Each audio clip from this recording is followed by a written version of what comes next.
بسم اللہ الرحمن الرحیم۔ السلام علیکم ویورز، آج کی اس ویڈیو میں آپ کے ساتھ ڈسکس کروں گی کہ تعلیم کسے کہتے ہیں، مختلف آتھرز نے اس کی کیا ڈیفینیشن بیان کی ہیں، اور اس کے ساتھ ساتھ جب ہم تعلیم کی بنیادوں کے حوالے سے دیکھیں وہ کون کون سی ایسی بنیادیں ہیں جن کے اوپر تعلیم کا پروسیس جو ہے وہ چل رہا ہے۔ تو ویورز، ہم دیکھتے ہیں کہ تعلیم کسے کہتے ہیں۔ تعلیم عربی زبان کے لفظ علم سے ہے۔ تعلیم عربی زبان کے لفظ علم سے نکلا ہے، جس کے معنی ہوتے ہیں کہ کسی بھی چیز کو جاننا یا پہچاننا، کسی بھی چیز کی حقیقت کا ادراک کرنا، کسی بھی چیز کو محسوس کرنا۔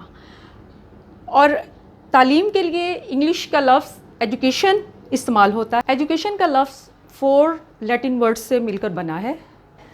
نمبر 1 ایجوکیئر، جس کا مطلب ہے to raise, to nourish, to bring up. Number 2 ایجوکر، to lead out, to draw out. Number 3 ایجوکٹم، ٹو ٹیچ، ٹو ٹرین۔ اور نمبر 4 ہے ایڈوکو، to lead out, to draw out. اس کا مطلب ہے کہ ایجوکیشن سے مراد یہ ہے کہ بچے کی تربیت کرنا اور نشو و نما کرنا۔ اس کے ساتھ ساتھ اس سے مراد ہے کہ بچے کی کسی بھی سمت میں رہنمائی کرنا اور اس کی جو اندرونی صلاحیتیں ہیں ان کو باہر لے کر آنا۔ ایک بچے کی جو بھی اندرونی کوالٹیز ہیں ان کو باہر لے کر آنا اور ان کی کسی خاص سمت میں تربیت کرنا اور نشو و نما کرنا تعلیم کہلاتا ہے۔ تعلیم ایک وسیع اور جامع کانسیپٹ ہے۔ یہ صرف ایک خاص ایج تک محدود نہیں، اور اس کے ساتھ ساتھ یہ صرف اسکول، کالج، یونیورسٹی کے اندر تک محدود نہیں ہے، بلکہ آپ تعلیم جو ہے اپنے گھر میں بھی حاصل کرتے ہیں، اپنے دوست احباب، اپنے بہن بھائیوں، اپنے رشتہ داروں۔ اس کے ساتھ ساتھ کھیل کا میدان ہے یا مختلف قسم کے اگر آپ تفریحی پروگرامز میں کہیں جاتے ہیں، ان سب سے آپ تعلیم حاصل کرتے ہیں۔ اور تعلیم کا عمل جو ہے وہ ساری زندگی جاری رہتا ہے، یعنی پیدائش سے لے کے قبر تک تعلیم کا عمل جو ہے وہ جاری رہتا ہے، اور ایک انسان مسلسل تعلیم جو ہے وہ حاصل کرتا رہتا ہے۔ اب اگر ہم مختلف آتھرز کی تعریفیں دیکھیں کہ انہوں نے تعلیم کی کیا تعریف کی ہے، تو ہم دیکھتے ہیں کہ مختلف آتھرز نے اس بارے میں کیا کہا۔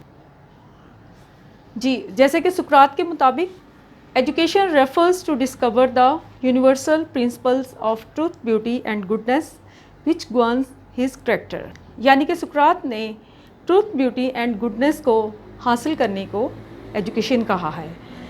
اور اگر ہم جان ڈیوی کی بات کریں تو اس کے مطابق education is the development of all those capacities in an individual which enable him to control his environment and fulfill all his possibilities۔ John Davy کے مطابق تعلیم جو ہے وہ اپنے ماحول کے ساتھ مطابقت کا نام ہے، جس کے ذریعے نہ صرف فرد کی انفرادی نشوونما ہوتی ہے بلکہ اس کے ساتھ ساتھ وہ معاشرے میں بھی مطابقت حاصل کر کے کامیابی حاصل کرتا ہے۔ پلوٹو کے نزدیک education is the capacity to feel pleasure and pain at the right moment. It develops in the body and in the soul of pupil all the beauty and all the perfection which he is capable of۔ Pluto کہتا ہے کہ تعلیم جو ہے وہ معاشرے کی متوازن تنظیم کا نام ہے۔ اس کے ذریعے بچے کی روحانی اور اخلاقی نشوونما ہوتی ہے، جس کے ذریعے اس کی شخصیت جو ہے وہ مکمل ہو پاتی ہے۔ ایرسٹوٹل کی اگر ہم تعریف دیکھیں تو اس کے مطابق education is the creation of sound body. It develops in the body, it develops man's faculty especially his mind so that he may be able to enjoy the contemplation of truth, beauty and goodness of which perfect happiness essentially consists۔ Aristotle یہ بھی کہتا ہے کہ تعلیم ایک ایسا عمل ہے جس کے ذریعے بچے کی یادداشت، عادات اور رجحانات کے ساتھ ساتھ اس کی عقلی اور اخلاقی نشوونما ہوتی ہے۔ اب اگر ہم مزید کچھ آتھرز کی تعریف دیکھیں تو پستالوزی کے مطابق تعلیم بچے کی پوشیدہ صلاحیتوں کی قدرتی، مربوط اور تدریجی نشوونما کا نام ہے، جبکہ روسو کے نزدیک تعلیم فطری ماحول میں بچے کی انفرادیت کی نشوونما ہے۔ مختلف تعریفیں جو مختلف آتھرز نے بیان کی ہیں، میں نے آپ کے سامنے وہ ڈسکس کی ہیں۔ ان سبھی تعریفوں سے یہی پتہ چلتا ہے کہ جو تعلیم ہے وہ ایک ایسا عمل ہے جس کے ذریعے بچے کی تربیت بھی ہوتی ہے، اس کی نشوونما بھی ہوتی ہے اور ایک خاص سمت میں اس کی رہنمائی کی جاتی ہے۔ تعلیم ایک ایسا عمل ہے جس کے ذریعے ایک تجربہ کار شخص اور ایک ایسا شخص جس کے پاس بہت ساری اور اہم معلومات ہوتی ہیں، وہ ایک دوسرے ایسے شخص کو معلومات دیتا ہے جس کے پاس نہ تو وہ تجربہ ہوتا ہے اور نہ ہی اتنی معلومات ہوتی ہیں۔ یہ بالکل ایسے ہی ہے جیسا کہ ایک آتھر کے مطابق تعلیم ایک ایسی تجربہ گاہ ہے جہاں سے لوگ ڈھل ڈھل کر نکلتے ہیں۔ تعلیم ایک بامقصد سرگرمی ہے اور اس کا کوئی نہ کوئی مقصد ضرور ہوتا ہے۔ جب ہم کسی بھی معاشرے کی بات کرتے ہیں تو ہر معاشرے کی اپنی اقدار ہوتی ہے اور انہی اقدار کو مد نظر رکھتے ہوئے وہ اپنی علاقے کی اور اپنے ملک کی تعلیم کا انتظام کرتا ہے۔ تعلیم کی جب ہم بات کریں تو اس کی کچھ بنیادیں ہیں۔ جیسا میں نے پہلے کہا کہ یہ ایک بامقصد سرگرمی ہے، یہ ایسے نہیں ہے کہ جو ہوائی سرگرمی ہو، بلکہ یہ منظم حالات میں اور کسی خاص مقصد کے تحت انجام دی جانے والی سرگرمی ہے۔ اس کی کچھ بنیادیں ہیں۔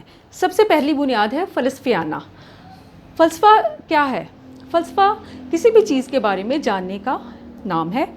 فلسفے میں ہم مختلف سوالات اٹھاتے ہیں، جیسے کہ ہم فلسفے میں اس بات کو جاننے کی کوشش کرتے ہیں کہ ہم انسان کیوں پیدا ہوئے، ہمارا زندگی کا مقصد کیا ہے، یہ کائنات کیا ہے اور یہ فطرت کیا ہے، یہ تمام چیزیں جو موجود ہیں یہ کیوں ہیں۔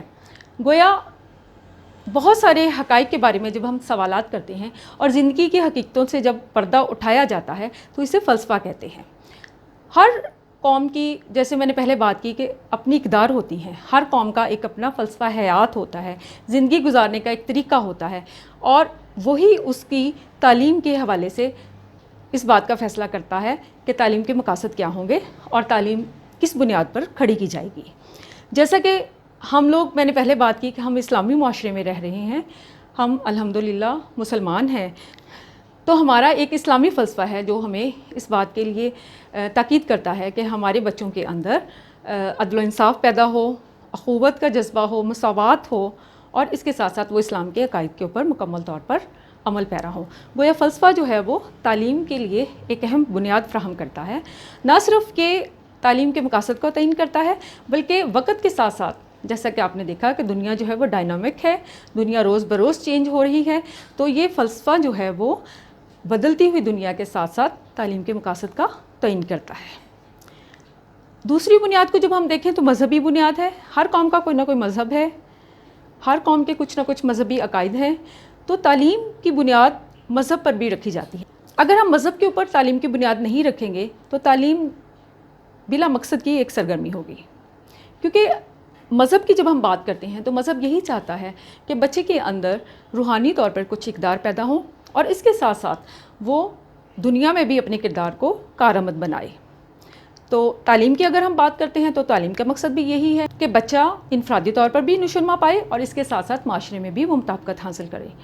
تو مذہب جو ہے وہ بھی تعلیم کی بنیاد فراہم کرتا ہے اور مذہبی جو عقائد ہیں اور اقدار جو ہیں وہ پیدا کرنا تعلیم کا ایک اہم مقصد ہے۔ جب ہم نفسیاتی بنیاد کی بات کرتے ہیں تو اس سے مراد یہ ہے کہ ہر بچہ دوسرے بچے سے مختلف ہے، ہر بچے کی صلاحیتوں میں، اس کے رجحانات میں اور اس کی خصوصیات دوسرے بچے سے مختلف ہوتی ہیں، لہٰذا ہمیں نفسیاتی بنیاد کو بھی تعلیم کے حوالے سے دیکھنا چاہیے کہ ہر بچے کو اس کی خصوصیات کی بنیاد پر ہی دیکھا جائے اور ہر بچے کو اس کے انفرادی اختلافات کو مد نظر رکھتے ہوئے اس کو تعلیم بھی دی جائے اور اس کی تربیت بھی کی جائے۔ جب ہم معاشرتی بنیاد کی بات کرتے ہیں تو تعلیم کا ایک مقصد نہ صرف یہ ہے کہ بچے کی انفرادیت کی نشوونما ہو، بلکہ اس کے ساتھ ساتھ اس کا مقصد یہ بھی ہے کہ جب وہ تعلیم حاصل کر کے معاشرے میں جائے تو وہ معاشرے میں مطابقت حاصل کر سکے، وہ اپنی روزی روٹی کما سکے اور اس کے ساتھ ساتھ وہ معاشرے میں اچھی طرح اپنی زندگی گزار سکے اور معاشرے کا ایک مفید اور کارآمد شہری بن سکے۔ تو یہی ہماری معاشرتی بنیاد ہے کہ معاشرے کی جو بھی خصوصیات ہیں، معاشرے کے جو بھی اقدار ہیں وہ بچے کے اندر پیدا کی جائیں۔ تو یہ میں نے تعلیم کی 4 بنیادیں بیان کی ہیں۔ ویورز، میرا خیال ہے کہ آپ کو تعلیم کی جو مختلف ڈیفینیشنز ہیں وہ بھی اچھی طرح سمجھ آ گئی ہوں گی اور اس کے ساتھ ساتھ آپ کو تعلیم کی بنیادوں کا بھی پتہ چل گیا ہوگا۔ شکریہ ویورز۔